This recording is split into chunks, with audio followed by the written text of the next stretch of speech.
Una cuenta de datos por qué la ONU debe ser reemplazada. 1. Fallas para resolver problemas globales. 2. Defectos en la organización. 3. La Carta de las Naciones Unidas no puede ser modificada. 4. Mejoras propuestas sin enmiendas son engaños. 5. La alternativa práctica. Reemplace la Carta de la ONU inmediatamente con la Constitución Mundial para la Federación de la Tierra. Fallas de la Organización de las Naciones Unidas para servir las necesidades humanas durante las últimas 5 décadas y algunos de los problemas mundiales proliferantes que la ONU no está resolviendo. 1. Guerra.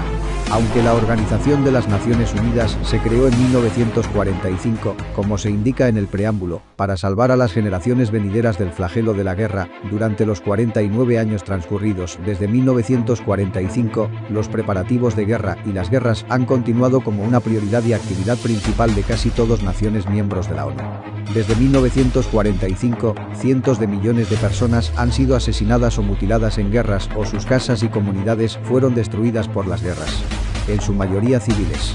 Desde 1945, más de 100 naciones, incluidos 2/3 de los actuales miembros de las Naciones Unidas, han estado involucradas en varios miles de guerras y probablemente ahora continúen 50 o más guerras, incluidas las insurrecciones. Desde 1945, la gente de la Tierra ha sido despojada de muchos billones de dólares por despilfarrar en la carrera armamentista nuclear, lo que resulta en una creciente inseguridad mundial, con más de 50.000 bombas nucleares apuntadas y listas para disparar, mientras que la explosión de menos de 100 es suficiente para acabar con la civilización humana en la Tierra, causando el inicio del invierno nuclear, así como por la destrucción total y el envenenamiento radioactivo del medio ambiente.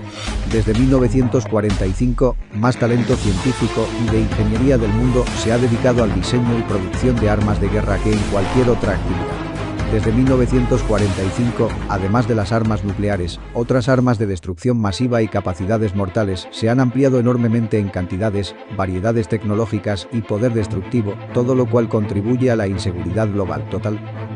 Desde 1945, la mayoría de los países miembros de la ONU, tanto pequeños como grandes, pobres y ricos, han dado la máxima prioridad a equiparse con armas de guerra modernas, independientemente de las necesidades de vivienda, nutrición, educación, servicios públicos y otras necesidades y servicios básicos para sus ciudadanos.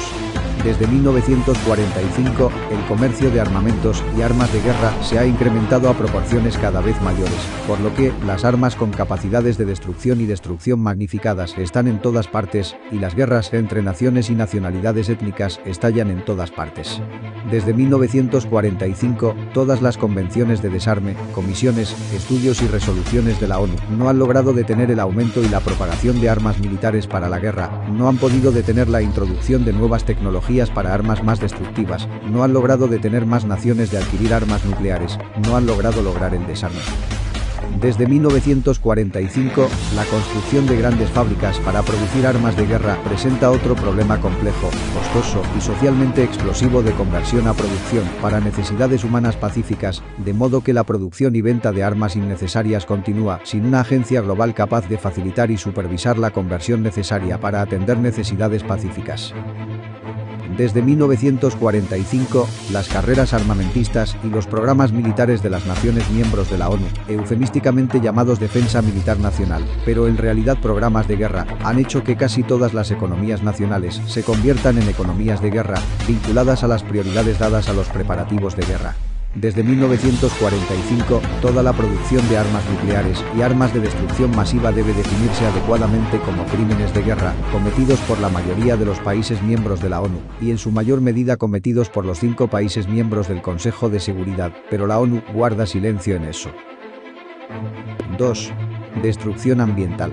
A pesar de que la Asamblea General de las Naciones Unidas, el Programa de las Naciones Unidas para el Medio Ambiente y las conferencias patrocinadas por la ONU prestaron mucha atención al deterioro del medio ambiente mundial, la ONU no ha podido implementar las acciones necesarias para revertir los daños ambientales importantes y mantener un buen ambiente habitable en la Tierra. Aunque se sabe desde hace muchos años que las selvas tropicales de la Tierra son necesarias para reciclar el 50% o más del suministro de oxígeno de la Tierra y para almacenar el exceso de dióxido de carbono, la ONU no ha podido detener la destrucción continua de las selvas tropicales a una velocidad muy rápida. Y a las tasas actuales, la mayoría de las selvas tropicales se habrán ido en 2 generaciones. La acción ya demorada para salvar las selvas tropicales pone en grave peligro a toda la humanidad por los desequilibrios atmosféricos resultantes, mientras que la reforestación de las selvas tropicales es extremadamente difícil debido a las malas condiciones del suelo y el agua después de la eliminación de las selvas tropicales. Si bien se sabe desde hace muchos años que la quema de combustibles fósiles está elevando el nivel de dióxido de carbono en la atmósfera, por lo que la captura de calor resultante causará cambios climáticos desastrosos, la ONU no ha hecho nada para detener la producción de petróleo y carbón. Combustible. Aunque la viabilidad técnica de un suministro de energía seguro, sostenible y abundante de fuentes solares e hidrógeno se conoce desde hace muchos años, no se ha lanzado un programa intensivo global de colapso para desarrollar tales fuentes rápidamente para reemplazar el petróleo y el carbón. Aunque la reducción de las emisiones de dióxido de carbono en un 20% se ha fomentado en varias convenciones, esto no impedirá que el otro 80% continúe, causando un aumento en los niveles de CO2 en la atmósfera, y la ONU no tiene forma de alcanzar incluso el 20% reducción. La ONU está promoviendo un tratado internacional, no exigible, para limitar los clorofluorocarbonos que agotan la capa de ozono a los niveles de 1990, pero a niveles de 1990, el ozono atmosférico continuará siendo destruido, y no hay forma de forzar una reducción a los niveles de 1990, por lo tanto prometedores mayores peligros. Además de los clorofluorocarbonos, hay muchos otros gases y fuentes de gases que agotan el ozono y que se elevan en la atmósfera durante un periodo de años, para los cuales no hay regulaciones que garanticen así continuos agotamientos peligrosos del ozono en el futuro previsible a las tasas actuales de ser incapaz de hacer frente al problema.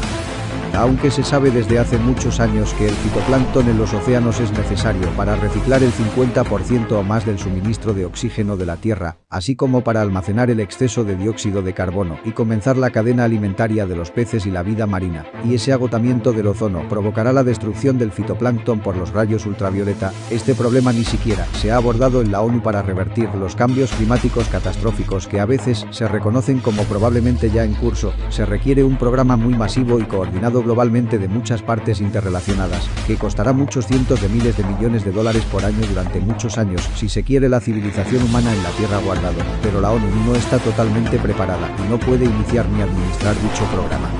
Al abordar el tema de la propiedad y el desarrollo de los océanos y los fondos marinos como patrimonio común de la humanidad, la decisión tomada en las conferencias patrocinadas por la ONU Ley de los Mares fue otorgar 200 millas de la costa a cada nación con una costa, que es el 200 millas que contienen los recursos más accesibles del patrimonio común de la humanidad, y también las áreas que necesitan la mayor protección por intervención mundial contra la contaminación.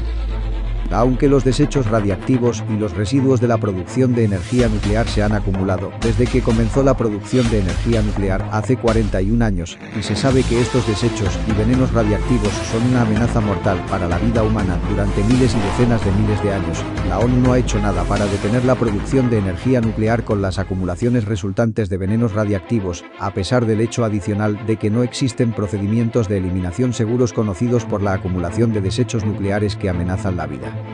Ahora que se están reconociendo las amenazas a la vida humana en el planeta Tierra por el enorme exceso de suministros de armas nucleares, cuando incluso una bomba nuclear es un exceso de suministro, y ahora que el objetivo de desmantelar algunas armas nucleares se ha convertido en un punto de negociación diplomática, no existe un procedimiento seguro y convincente listo para el trabajo de desmantelamiento extremadamente complicado y enormemente costoso y peligroso.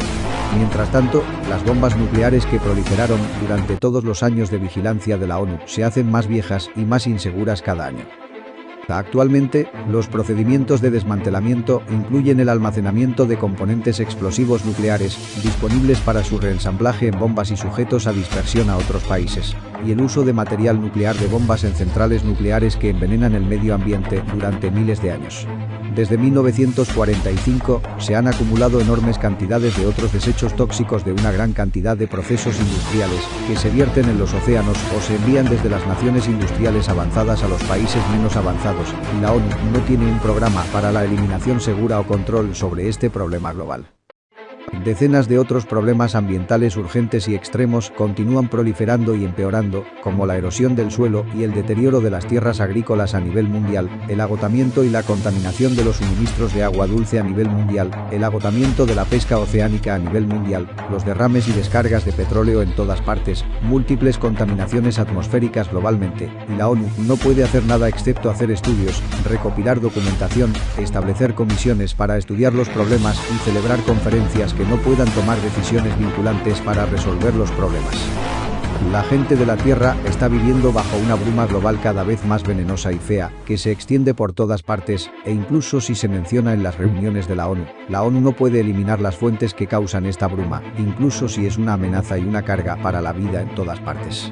Para una lista completa de detalles, lo anterior es solo una lista parcial de los problemas ambientales globales con los que la ONU no ha podido hacer frente.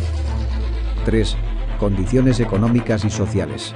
Aunque al Consejo Económico y Social de las Naciones Unidas se le confiaron amplias áreas de preocupación con respecto a asuntos internacionales económicos, sociales, culturales, educativos, de salud y afines, en todas estas áreas las condiciones se han deteriorado para la mayoría de las personas y países de la Tierra desde 1945, mientras que una minoría ha prosperado. Los planes que fueron presentados ante la ONU por las naciones del movimiento no alineado para un nuevo orden económico internacional, para dar mayor equidad a los países en desarrollo, nunca fueron implementados para mejorar las condiciones y desde entonces han sido ignorados. En cambio, los países en desarrollo estaban cargados de préstamos a corto plazo tanto para fines de desarrollo como para armamentos, a tasas insostenibles de reembolso. Para resolver estos problemas, el Fondo Monetario Internacional, FMI, y el Banco Internacional de Reconstrucción y Fomento, BIRF, ambos listados como agencias especializadas de la ONU, junto con consorcios de bancos privados, consintieron amablemente en reciclar las deudas, combinando tanto el vencimiento como el capital intereses en nuevos montos de capital, refinanciando así las deudas una y otra vez a corto plazo que no pudieron pagarse. Dado que muchos de los países en desarrollo habían iniciado varios programas de bienestar social y empresas públicas para satisfacer las necesidades de su gente, las deudas se reciclaron solo en condiciones estrictas de reducción o eliminación de programas sociales, liquidación de empresas públicas, devaluaciones de monedas, privatización y otras medidas de austeridad. Al insistir en tratar a cada país por separado, el FMI y el BIRF afiliados a la ONU y los útiles consorcios financieros de los grandes bancos procedieron dividiendo y conquistando para llevar a la mayoría de los países en desarrollo a lo largo de los años a la subyugación económica, sin las posibilidades de que el desarrollo sirviera a las necesidades de su gente con equidad. Las transferencias de tecnología para que los países en desarrollo puedan desarrollar una producción moderna de todo tipo de bienes de capital y de consumo se han evitado consistentemente o solo en parte en el contexto de las operaciones de corporaciones multinacionales. Los países en desarrollo en su mayor parte son tratados como fuentes de materias primas y recursos para ser utilizados por los países avanzados para sus propios fines industriales y comerciales. La producción mediante innovaciones tecnológicas modernas en los países avanzados se ha expandido rápidamente, hasta el punto de que casi no hay mercados en el comercio internacional de bienes que las industrias indígenas puedan producir en los países en desarrollo. La principal excepción a la falta de mercados para bienes producidos en países menos desarrollados son las empresas de corporaciones multinacionales que establecen fábricas en países menos desarrollados para emplear mano de obra con salarios muy bajos para producir bienes para la venta en los mercados de los países más ricos. Pero solo algunos de los países menos desarrollados han sido elegidos para satisfacer las necesidades de los ricos de esta manera. El resto no son necesarios. Mientras tanto, desde 1945, la brecha en los ingresos para la mayoría de las personas de los países menos desarrollados en comparación con los ingresos para las personas en los países más desarrollados ha aumentado constantemente. Al mismo tiempo, mediante el sistema de préstamos y calendarios de reembolso extendidos a los países menos desarrollados, según lo supervisado por los organismos especializados de las Naciones Unidas del FMI y el BIRF, la transferencia neta de capital, en razón de los pagos de la deuda y los intereses, ha sido consistente desde los países menos desarrollados y más pobres hasta los ya ricos. El desempleo en los países menos desarrollados generalmente varía del 15% al 40% o 50%, mientras que el desempleo del 8% al 10% en los países más desarrollados se considera desafortunado pero aceptable.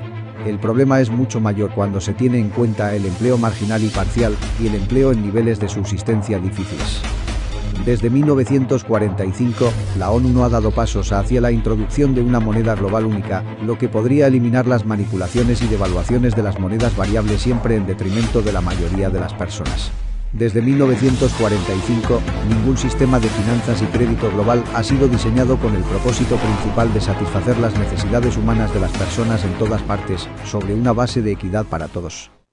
Dos explotaciones de recursos alentadas en muchos países en desarrollo han sido a. La extracción de madera para la exportación de troncos en bruto y b. La tala de bosques tropicales para proporcionar tierras, pero con una fertilidad a corto plazo, para el cultivo de ganado para las exportaciones de carne. Ambos proporcionan el efectivo requerido para pagar los préstamos y, por lo tanto, cuentan con la aprobación de las agencias de la ONU, del FMI y el BIRF, al tiempo que enriquecen a los empresarios pesqueros y ganaderos. Pero tanto la industria maderera extensiva como la ganadera provocan la destrucción de las selvas tropicales, que son los pulmones del mundo para reciclar oxígeno y dióxido de carbono. El resultado es una gran destrucción ambiental de muchas maneras, así como las migraciones resultantes de personas desplazadas a las ciudades superpobladas. Las ciudades de casi todos los países en desarrollo continúan creciendo a tasas exageradas, impulsadas por el deterioro de las áreas agrícolas, mientras que las ciudades carecen de oportunidades económicas viables para la mayoría de sus poblaciones en crecimiento. Las ciudades de la mayoría de los países en desarrollo se convierten en agregados cada vez más grandes y en expansión de la pobreza, la contaminación, las condiciones de vida inhumanas y la expansión de la delincuencia, mientras que las principales ciudades de muchos países desarrollados no se quedan atrás en todos estos problemas. Mientras tanto, bajo la atenta mirada de la ONU y las agencias financieras afiliadas, un comercio rápido de armamentos y suministros militares crece en casi todos los países en desarrollo, con la propagación de armas de alta potencia a todo tipo de civiles afectados por la pobreza, grupos insurgentes y criminales.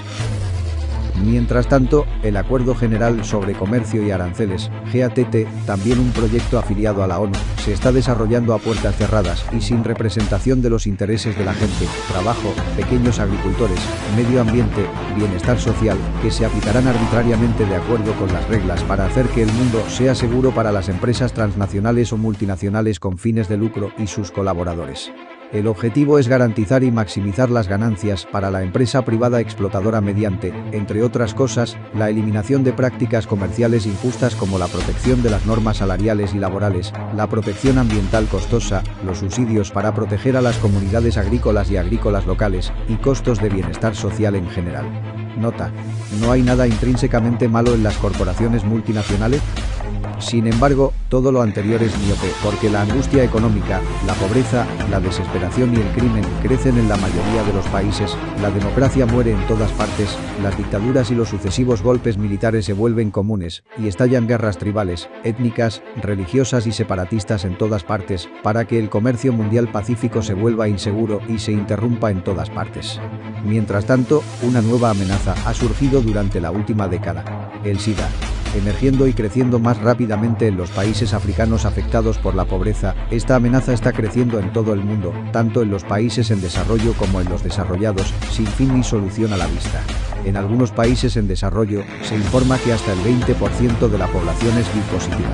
A la epidemia incontrolada y extendida del SIDA ahora se agrega el resurgimiento de la tuberculosis, particularmente en la expansión de las zonas afectadas por la pobreza. Antes del SIDA, la venta de medicamentos fabricados a partir de fuentes agrícolas del tercer mundo ha sido una respuesta horrible para asegurar ingresos limitados para algunos agricultores pobres, mientras que los privados de drogas se enriquecen. Ahora, la propagación del SIDA va junto con el comercio anterior de drogas para hacer que las situaciones socialmente imposibles en los países ricos y pobres. Desde el final de la Guerra Fría, la ONU, con su FMI y el BIRF asociados, ha cooperado voluntariamente en la aplicación universal de programas de privatización y lucro en el libre mercado, lo que ha resultado en enormes dificultades para la mayoría de las personas en los países de la antigua Unión Soviética y de Europa del Este, y también en todo el mundo de los países en desarrollo, todo bajo el supuesto de que la privatización y las reformas de libre mercado han demostrado ser la mejor forma de organización económica. Todos los problemas mencionados anteriormente están dando como resultado un problema enormemente creciente de refugiados. Personas que buscan huir a lugares seguros, refugiados ambientales de lugares ecológicamente devastados y pronto debido a los cambios climáticos, refugiados de guerras étnicas, tribales y religiosas, refugiados de barrios marginales horribles, opresiones y falta de oportunidades económicas. Quedan por enumerar muchas otras deficiencias en el desempeño y fallas para hacer frente a problemas globales en áreas tales como protección de los derechos humanos, suministros mundiales de alimentos, suministros mundiales de energía y otros. Estos se pueden definir en una lista de detalles ampliada posterior. Parte 2. Defectos en la organización. Teniendo en cuenta los aparentemente buenos propósitos definidos en la Carta de las Naciones Unidas, ¿por qué las Naciones Unidas no han podido resolver los problemas mundiales?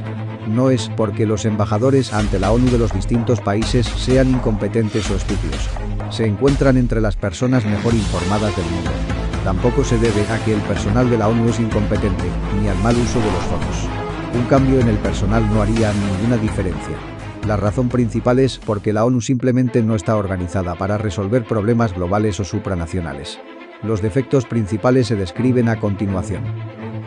El primer principio de las Naciones Unidas, como se establece en el artículo 2, es: la organización se basa en el principio de la igualdad soberana de todos sus miembros. Los miembros son las naciones del mundo, representadas por sus gobiernos nacionales. A lo largo de los artículos 1 y 2, el marco de referencia que se repite muchas veces es: relaciones entre naciones, disputas internacionales, paz y seguridad internacional, derecho internacional.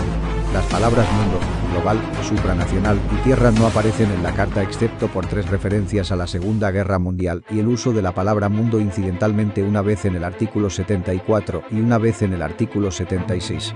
Toda la Carta se elabora exclusivamente en términos de relaciones entre Estados miembros o naciones. En realidad, la mayoría de los problemas de vivir juntos en el planeta Tierra, incluida la mayoría de los problemas enumerados en la parte primero de este proyecto de ley, no pueden definirse ni resolverse en términos de relaciones entre naciones soberanas o entre ellas. La Asamblea General de la ONU no tiene autoridad para adoptar legislación mundial vinculante para las naciones o los pueblos del mundo. Según los artículos 10 a 17 sobre funciones y poderes, la Asamblea General se limita a las siguientes acciones. Puede discutir, puede iniciar estudios, puede hacer recomendaciones, puede considerar. Sin embargo, deberá recibir informes y aprobar el presupuesto de la ONU, y se le dan algunas responsabilidades con respecto a los territorios de confianza. Por lo tanto, la Asamblea General esencialmente solo puede hacer o autorizar estudios y hacer recomendaciones, generalmente en forma de resoluciones, que pueden implementarse solo en la medida acordada en tratados o convenios ratificados por su gobierno o parlamentos nacionales soberanos. Los problemas mundiales no pueden resolverse de esta manera. La Asamblea General está compuesta por delegados nombrados por los gobiernos nacionales sobre la base de un voto por cada delegación nacional, independientemente de las poblaciones de los países representados. Obviamente, la Asamblea General no es un órgano bastante representativo ni para las personas ni para las naciones del mundo, y debido a este defecto básico, no se le debe otorgar autoridad legislativa. El Consejo de Seguridad, tal como se define en los artículos 23 a 51, tiene la responsabilidad principal del mantenimiento de la paz y la seguridad internacionales, particularmente en lo que respecta a conflictos o posibles conflictos entre naciones. Pero el Consejo de Seguridad, al igual que la Asamblea General, tampoco tiene autoridad para adoptar legislación mundial vinculante para resolver cualquier problema global, aunque puede hacer recomendaciones y puede decidir sobre varias acciones de guerra que supuestamente mantienen la paz y la seguridad mundiales. El Consejo de Seguridad, además, está compuesto por delegados de solo 15 naciones miembros, nombrados por los gobiernos nacionales. Cualquier decisión requiere un voto unánime de cada uno de los 5 miembros permanentes del Consejo de Seguridad, que se definen como China, Francia, la Unión Soviética, ahora reemplazada por Rusia, el Reino Unido y los Estados Unidos. Esto significa que cualquier decisión puede ser bloqueada por cualquiera de los 5. Si el Consejo de Seguridad tuviera autoridad legislativa, esto significaría el dominio del mundo por parte de los 5 miembros permanentes, lo que sería una dictadura oligárquica mundial y, por lo tanto, intolerable. La incorporación de más miembros al Consejo de Seguridad no cambiaría esto, ya que los 5 no aceptarán renunciar a su poder de veto. Los artículos de la Carta que otorgan la autoridad más definida para que el Consejo de Seguridad tome medidas están en los artículos 33 a 49 de la sección sexta sobre solución de controversias en el Pacífico y la sección séptima sobre acción con respecto a las amenazas a la paz y actos de agresión. Se proporcionan procedimientos detallados que especifican que el Consejo de Seguridad puede investigar cualquier disputa y puede recomendar procedimientos o métodos de ajuste apropiados. Si la disputa continúa o se determina que es una amenaza para la paz, el Consejo de Seguridad puede decidir sobre otras medidas que no impliquen el uso de la fuerza armada y puede pedir a los miembros de la ONU que apliquen tales medidas, que puede incluir la interrupción total o parcial de las relaciones económicas y los medios de comunicación. Si esto es inadecuado, el Consejo de Seguridad puede tomar las medidas aéreas, marítimas o terrestres que sean necesarias, que pueden incluir el bloqueo y otras operaciones por fuerzas aéreas, marítimas o terrestres de los miembros de los Estados Unidos y naciones. Esta es, por supuesto, la conducción de la guerra contra poblaciones enteras de países, incluida la interrupción de las relaciones económicas. En ninguna parte de la Carta se requiere el desarme de las naciones, de hecho, lo contrario. El artículo 43 especifica que todos los miembros de las Naciones Unidas, para contribuir al mantenimiento de la paz y la seguridad internacionales, se comprometen a poner a disposición del Consejo de Seguridad, en su llamado Fuerzas Armadas, y el artículo 45 especifica que, para permitir que las Naciones Unidas tomen medidas militares urgentes, los miembros mantendrán inmediatamente disponibles contingentes de la Fuerza Aérea Nacional para la acción combinada de aplicación internacional. Esto significa que la Carta de la ONU requiere específicamente la continuación de las fuerzas militares nacionales en lugar de desarmamiento. Las Naciones Unidas no tienen un verdadero poder ejecutivo con ministerios a los que se les pueda asignar responsabilidades para implementar las decisiones legislativas de un Parlamento Mundial. La mayoría de las decisiones y acciones ejecutivas son tomadas por el Consejo de Seguridad. Hacia el final de la Carta, los artículos 97 a 101 especifican una secretaría, que comprenderá un secretario general y el personal que la organización pueda requerir. El secretario general será el principal funcionario administrativo de la organización. La composición adicional de la secretaría y el personal no están definidos. Esto es totalmente inadecuado para la implementación de soluciones a los múltiples problemas globales y supranacionales de la Tierra, que de hecho la ONU no está diseñada para lograr. El secretario general es designado por la Asamblea General según las recomendaciones del Consejo de Seguridad. Esta es una forma ligeramente oculta de decir que el secretario general será el principal oficial administrativo de los 5 miembros permanentes del Consejo de Seguridad, quienes de hecho controlan todas las operaciones y decisiones importantes de la ONU. Dado que las decisiones del Consejo de Seguridad requieren el voto unánime de los 5 miembros permanentes, no se puede tomar ninguna decisión o acción que sea adversa para uno de los miembros permanentes, es decir, no se puede tomar ninguna acción que sea adversa para el Estados Unidos, Rusia, Reino Unido, Francia o China. Por lo tanto, las decisiones y acciones solo pueden tomarse de manera adversa para las naciones que están más débiles o en una posición más débil. Por lo tanto, el Consejo de Seguridad está organizado para que las naciones más fuertes gobiernen a las naciones más débiles, y es una agencia para mantener el status quo en lugar de encontrar soluciones a los problemas para el beneficio común y equitativo de la humanidad. El Consejo de Seguridad, en el fondo, está organizado esencialmente para llevar a cabo el antiguo principio de intimidación en los asuntos internacionales. Una Corte Internacional de Justicia se especifica en la parte 14, artículos 92 a 96, de la Carta, no en una Corte Mundial, que funciona de acuerdo con un estatuto anexo. La jurisdicción de la Corte se limita a disputas internacionales, pero la Corte no tiene jurisdicción obligatoria. La Corte no tiene poder para exigir que las disputas internacionales se presenten a juicio, pero depende del acuerdo voluntario de las naciones involucradas. Cualquier nación puede negarse a ser parte en un caso presentado ante la Corte y, por lo tanto, excusarse de cumplir con las decisiones de la Corte. En realidad, el llamado derecho internacional, que comprende el marco legal dentro del cual la Corte funciona y toma decisiones, es el resultado únicamente de tratados y acuerdos entre naciones soberanas, y no representa la legislación adoptada por un Parlamento Mundial elegido democráticamente. Por lo tanto, sería indeseable otorgar a la Corte Internacional de Justicia jurisdicción obligatoria y aplicable hasta que el derecho mundial sea determinado por un Parlamento Mundial democráticamente compuesto y bastante representativo.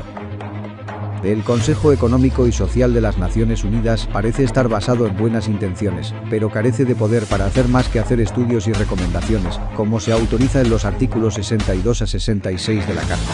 Aunque originalmente estaba compuesto por representantes de 18 países miembros, el número se incrementó en 1973 a 54 naciones. Esto es aún menos de un tercio de los miembros de la ONU, e incluye representantes de la gente que no votan. Este organismo debería ser más representativo para hacer frente adecuadamente a los muchos problemas mundiales que le preocupan, aunque la Carta se refiere solo a asuntos económicos, sociales, culturales, educativos, de salud y relacionados internacionales. La muy elogiada Carta de los Derechos Humanos, adoptada por la Asamblea General y ratificada por la mayoría de los países miembros, incluye una gran cantidad de declaraciones muy bien expresadas para definir los derechos humanos. Sin embargo, la ONU carece de cualquier medio para implementar y hacer cumplir los derechos definidos. Además, hay derechos agrupados que, bajo cualquier circunstancia, tomarían muchos años o varias décadas en completarse, y derechos que presumiblemente deberían ser exigibles de inmediato. La Carta, sin embargo, no hace tal distinción y la ratificación significa poco más que una burla. Los derechos que tardan más en realizarse deben estar bajo un encabezado separado de principios direccionales, pero con requisitos para su cumplimiento. Otro defecto grave en el sistema de la ONU son los medios para controlar las finanzas internacionales, préstamos y créditos. Esto es administrado por el Fondo Monetario Internacional y el Banco Internacional de Reconstrucción y Desarrollo, comúnmente llamado Banco Mundial. Ambos están listados como agencias especializadas dentro del sistema de la ONU, pero ambos están organizados por separado y no controlados por las Naciones Unidas. Sin embargo, ambas son agencias por las cuales se implementan las decisiones del Consejo de Seguridad. Organizacionalmente, tanto el FMI como el BIRF tienen su sede en los Estados Unidos, junto con las Naciones Unidas. Sin embargo, cada uno es administrado por una junta directiva separada de 24 miembros cada uno. El poder de voto en cada junta se otorga a los directores en proporción al poder financiero y las acciones de cada nación miembro.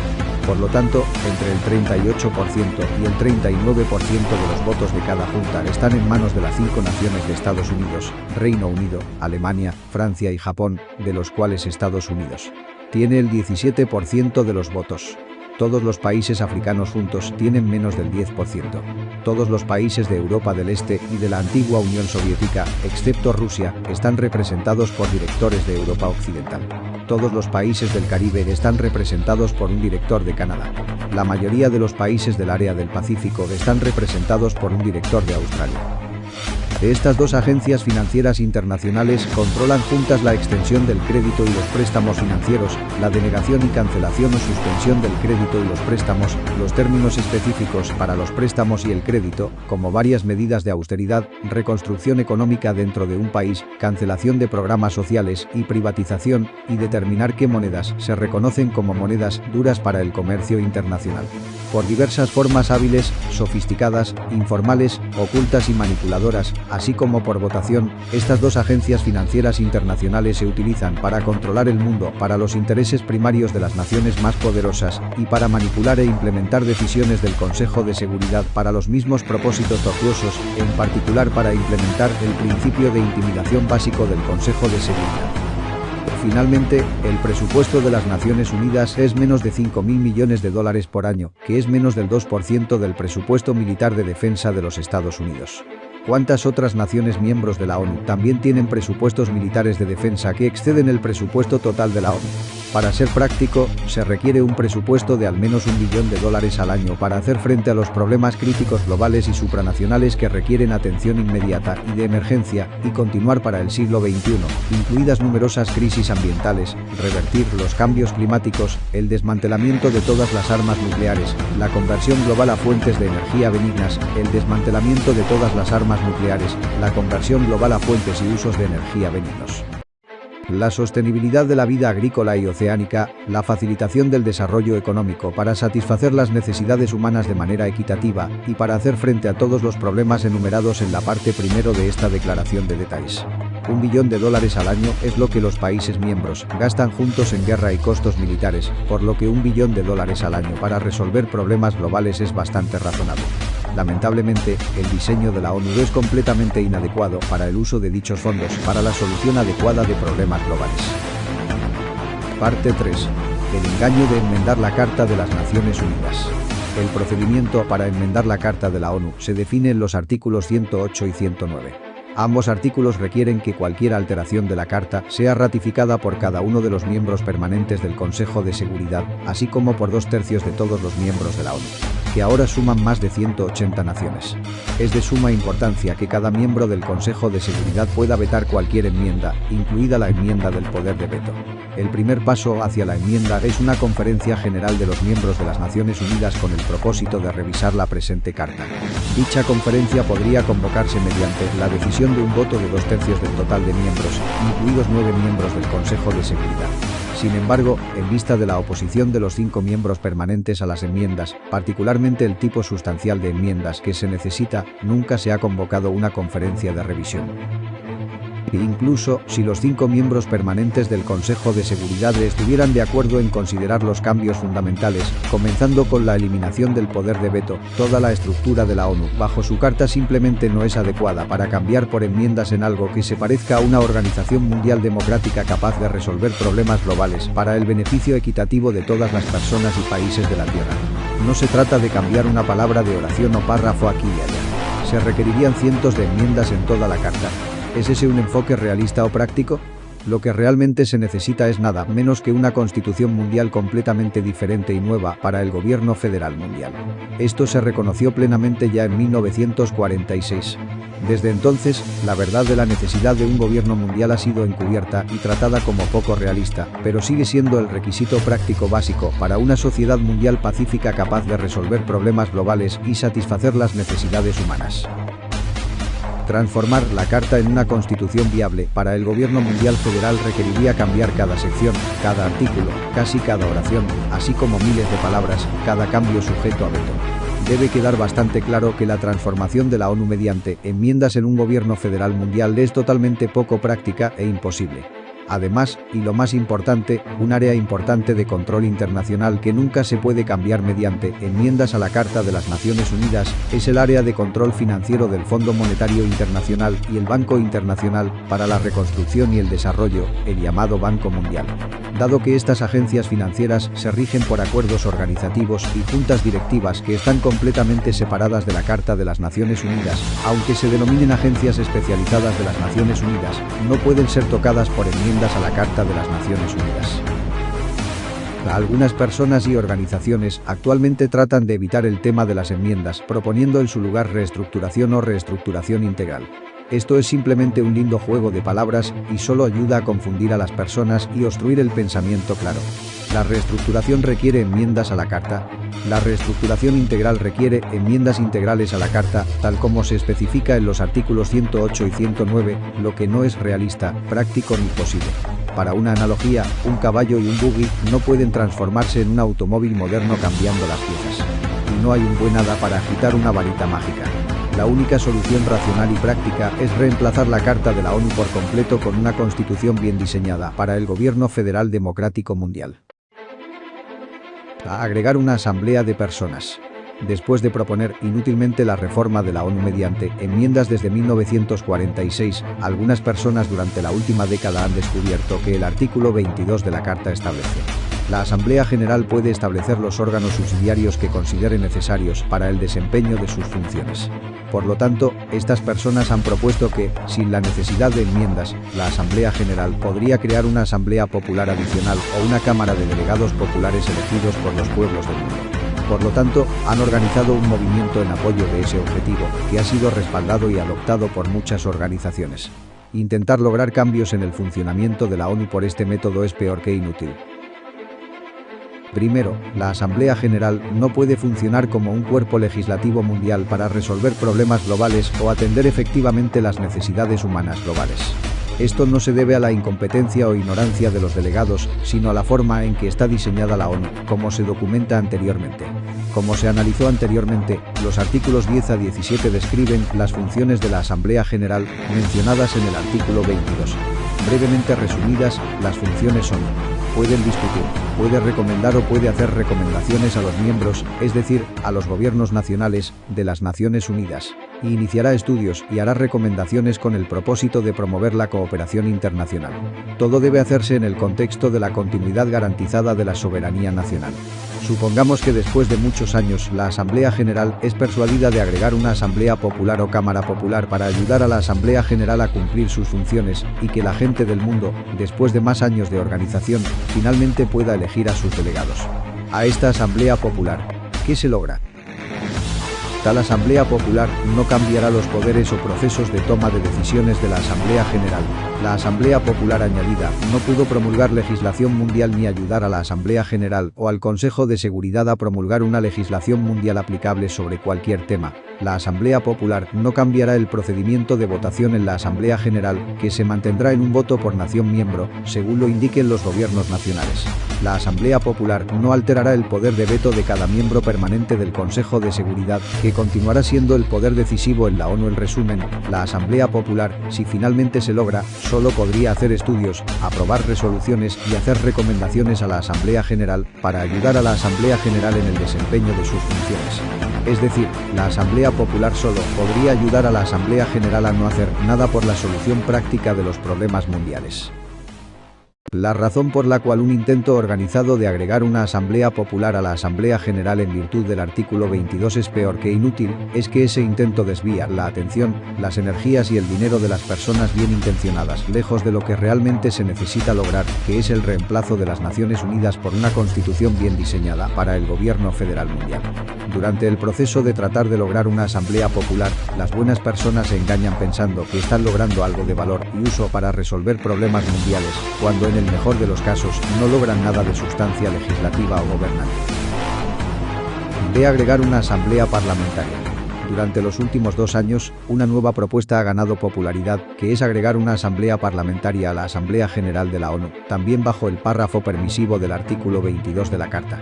La propuesta es que los parlamentos nacionales de las naciones miembros elijan y envíen delegados a la Asamblea Parlamentaria añadidos para ayudar a la Asamblea General a cumplir sus funciones. Las mismas críticas hechas con respecto a la propuesta de agregar una asamblea popular se aplican igualmente a la propuesta de agregar una asamblea parlamentaria. Los delegados a una asamblea parlamentaria, si se puede persuadir a la Asamblea General para que agregue dicha asamblea en virtud del artículo 22, tampoco tendrían poderes legislativos. La Asamblea Parlamentaria, a pesar de toda la fanfarria, solo pudo hacer estudios y aprobar resoluciones para dar consejos o recomendaciones a la Asamblea General. Por lo tanto, la Asamblea Parlamentaria, al igual que la Asamblea Popular, solo podría ayudar a la Asamblea General a no hacer nada para resolver los problemas mundiales. Peor aún, una campaña para agregar una asamblea parlamentaria solo engaña a las personas buenas, incluidos los miembros de los parlamentos nacionales, para que piensen que están logrando algo de valor para resolver problemas mundiales, cuando en realidad no logran nada. Ni siquiera una cámara de ángeles designada por Dios de los dioses, bajo la benigna disposición del artículo 22, podría ayudar a la Asamblea General a resolver problemas globales o hacer que la Carta de la ONU funcione. Gobernanza mundial sin enmiendas de Carta. ¿Se han hecho otras propuestas para fortalecer a las Naciones Unidas sin enmendar la Carta? Las propuestas más precisas para fortalecer sin enmiendas a la Carta recientemente han recibido el título descriptivo de gobernanza mundial. No el gobierno mundial. Gobernanza mundial es un término muy nebuloso que solo contribuye al pensamiento confuso. Gobernanza mundial es un término utilizado por personas que rechazan el concepto de un gobierno mundial genuino, o que deliberadamente quieren ser vagos para ser aceptados, o que piensan que se puede hacer que la ONU trabaje sin enmiendas.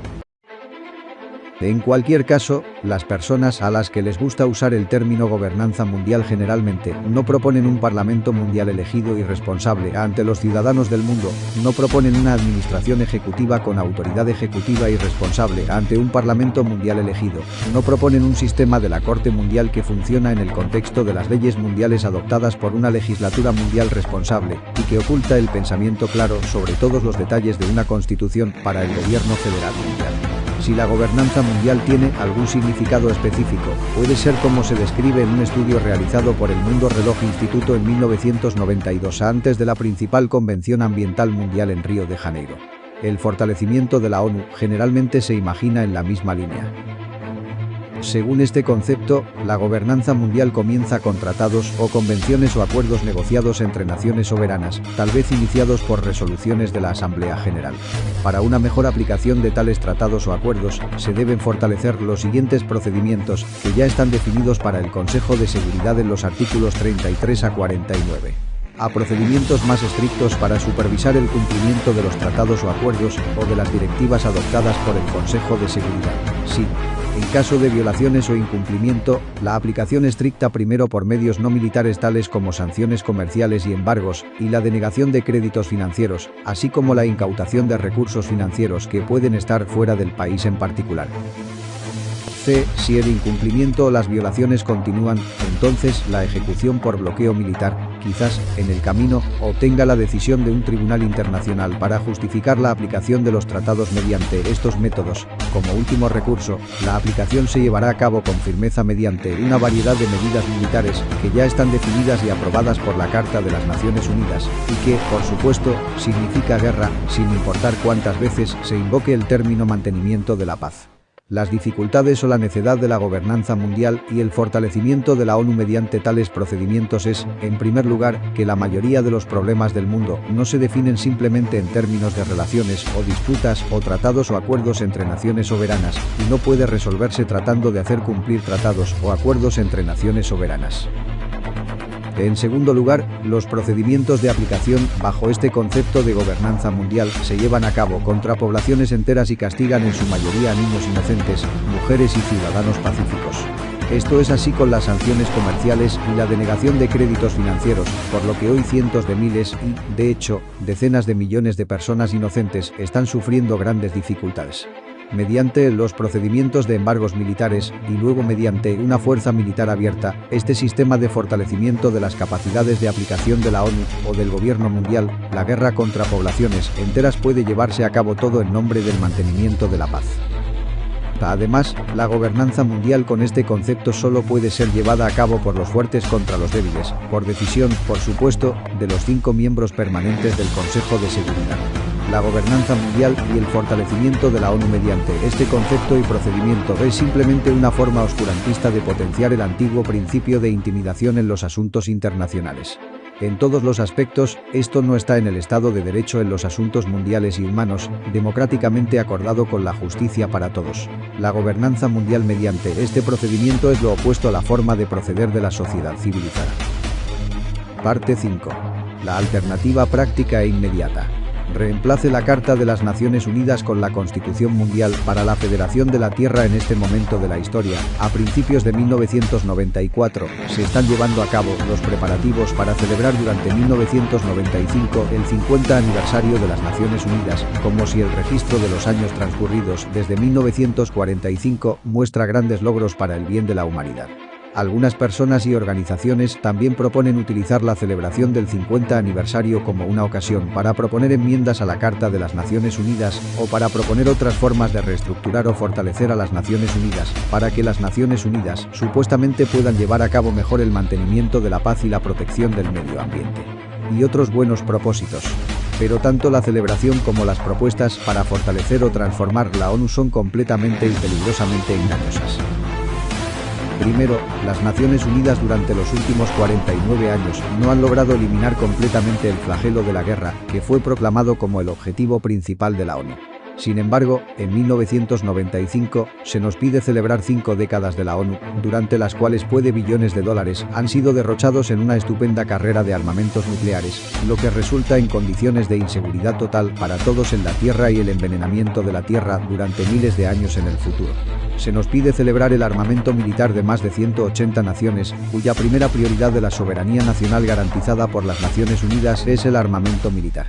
Se nos pide celebrar el fracaso de las Naciones Unidas para resolver cientos de otros problemas globales y supranacionales, algunos de los cuales se detallan en este proyecto de ley. En segundo lugar, la razón por la cual las propuestas para enmendar o fortalecer o reestructurar la ONU son peligrosamente engañosas, en el sentido de que demasiadas personas buenas son engañadas o seducidas, hipnotizadas o engañadas para respaldar o apoyar tales propuestas inútiles o forzadas militarmente, de modo que dan sus energías, dinero y poder de persuasión para ayudar a promover tales esquemas engañosos, en lugar de ayudar a reemplazar a la ONU con una verdadera federación mundial bajo una constitución bien diseñada para el gobierno federal mundial. Una crítica tan fuerte no estaría justificada si se tratara simplemente de comparar rutas alternativas benignas con un buen orden mundial. Eso, desafortunadamente, no es la opción, como está tan bien documentado por la historia de los 49 años desde que la ONU fue impuesta por los vencedores en 1945. En los primeros años posteriores a 1945, el movimiento bien intencionado del gobierno mundial rápidamente se convirtió, en su mayor parte, en un matrimonio con la propuesta de trabajar y enmendar la ONU. La mayoría de las miles de organizaciones de paz durante los últimos 49 años han aceptado ciegamente la ONU como la mejor esperanza para la humanidad, seguida ahora por las organizaciones ambientales. Se han perdido 5 décadas desde 1945 al buscar la causa de la paz mundial y las soluciones a los problemas mundiales dentro de las limitaciones de la ONU, que nunca podría convertirse en una agencia para resolver problemas globales. La insistencia en tratar de alcanzar buenos fines trabajando a través de la ONU o intentando enmendar o mejorar la ONU ha sido un factor contribuyente muy grande, debido a los retrasos resultantes. Es dudoso que la civilización humana en el planeta Tierra pueda sobrevivir otros 10 años, o incluso 5 años de tal desorientación sobre los asuntos mundiales, o de otros 10 o 5 años de fingir ciegamente que la ONU puede transformarse o fortalecerse o reestructurarse para hacer lo que solo un gobierno federal mundial debidamente diseñado y constitucionalmente autorizado podría hacer. El reemplazo práctico de la Carta de las Naciones Unidas con una constitución para el gobierno mundial federal podría ser relativamente simple. La razón es que una constitución muy adecuada para la Federación de la Tierra está lista para su ratificación e implementación inmediata. Esta constitución para el gobierno mundial se preparó durante un periodo de años, incluidas 4 sesiones de una Asamblea Constituyente Mundial celebrada en 1968, 1977, 1980 y 1991, con delegados de todos los continentes. La campaña es doble: lograr que los gobiernos nacionales y el Parlamento ratifiquen y lograr que la gente de los distintos países ratifique la autorización final de un gobierno mundial para satisfacer sus necesidades. Una cuenta de datos. Escrito por Philip Iseli 1916 a 2012. Nota: ya han pasado más de 27 años y los datos mencionados aquí han cambiado. La idea de un gobierno mundial federal con una constitución mundial para la Federación de la Tierra, junto con un parlamento mundial tricameral, permanece en firme, sino que ya es la hora de que este planeta cambie su rumbo. Hacemos un llamado a los pueblos de toda la Tierra y cada líder de todas las naciones a unirnos como una sola entidad planetaria, como una sola nación, para que las generaciones futuras vean que entre el siglo XX y las 3 primeras décadas del siglo XXI, solo quede en el pasado los sucesos negativos que ocurrieron en el mundo, como dice en nuestro preámbulo en la Constitución Mundial para la Federación de la Tierra.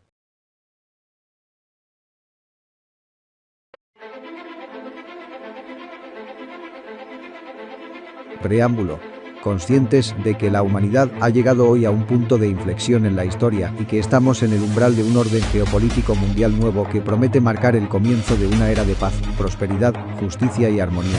Consciente de la interdependencia de las personas, las naciones y toda la vida. Conscientes de que el abuso de la ciencia y la tecnología por parte del hombre ha llevado a la humanidad al borde del desastre mediante la producción de horrendas armas de destrucción masiva y al borde de una catástrofe ecológica y social. Conscientes de que el concepto tradicional de seguridad a través de la defensa militar es una ilusión total tanto para el presente como para el futuro. Consciente de la miseria y los conflictos provocados por la disparidad cada vez mayor entre ricos y pobres. Conscientes de nuestra obligación para con la posteridad de salvar a la humanidad de la aniquilación inminente y total. Conscientes de que la humanidad es una, a pesar de la existencia de diversas naciones, razas, credos, ideologías y culturas, y que el principio de unidad en la diversidad es la base de una nueva era, en la que la guerra será prohibida y la paz prevalecerán, cuando se utilizarán equitativamente los recursos totales de la Tierra para el bienestar humano, y cuando los derechos humanos básicos y las responsabilidades sean compartidos por todos sin discriminación. Conscientes de la realidad ineludible de que la mayor esperanza para la supervivencia de la vida en la Tierra es el establecimiento de un gobierno mundial democrático, nosotros, ciudadanos del mundo, por la presente, decidimos establecer una federación mundial que se regirá de acuerdo con esta Constitución Mundial para la Federación de la Tierra.